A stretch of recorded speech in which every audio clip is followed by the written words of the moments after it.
We're hearing reports that the suspects traveled through the Philippines last month, that they were there receiving some military-style training. What will investigators be looking for?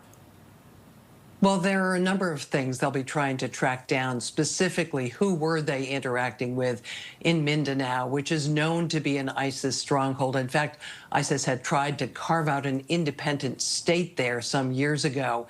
Still known to be active, still doing training there. Who exactly were these two individuals from Australia interacting with there?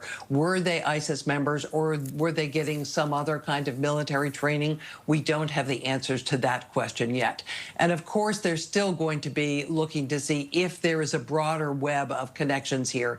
You just played a soundbite in which an Australian official said it looks like they were operating independently, but that is still something they're going to be chasing down.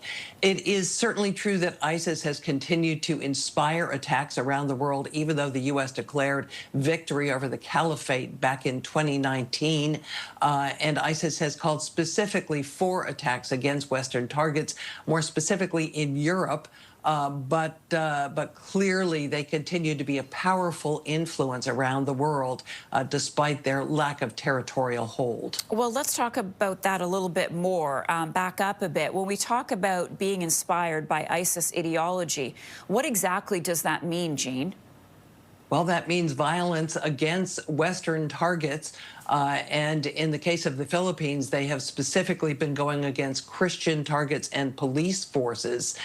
Interesting that if they, in fact, had been inspired by ISIS members in the Philippines, who, as I mentioned, target Christians in particular, that they come back to Australia and are targeting a Jewish celebration. That's a question yet to be resolved. Another interesting aspect of this, I think, is that there were a number of breadcrumbs left that perhaps one could say Australian officials should have picked up on. We know that the son was under investigation in 2019 for association with people believed to be affiliated with ISIS. He was cleared at that time, but he had been under investigation. They knew about him. There was some reason for antenna to be activated. Then the father went and got a license to get guns in 2023. And then third, they're traveling to the Philippines, where ISIS is known to be active. Should those pieces of the puzzle have been put together sooner? That's something I'm sure the Australians are dwelling on right now. And my final question then this morning is, how can security agencies determine if these two were acting as partners or if they were part of a larger group? Well, they will, of course, be looking at their electronics. They'll be looking at their phones. They'll be looking at their computers.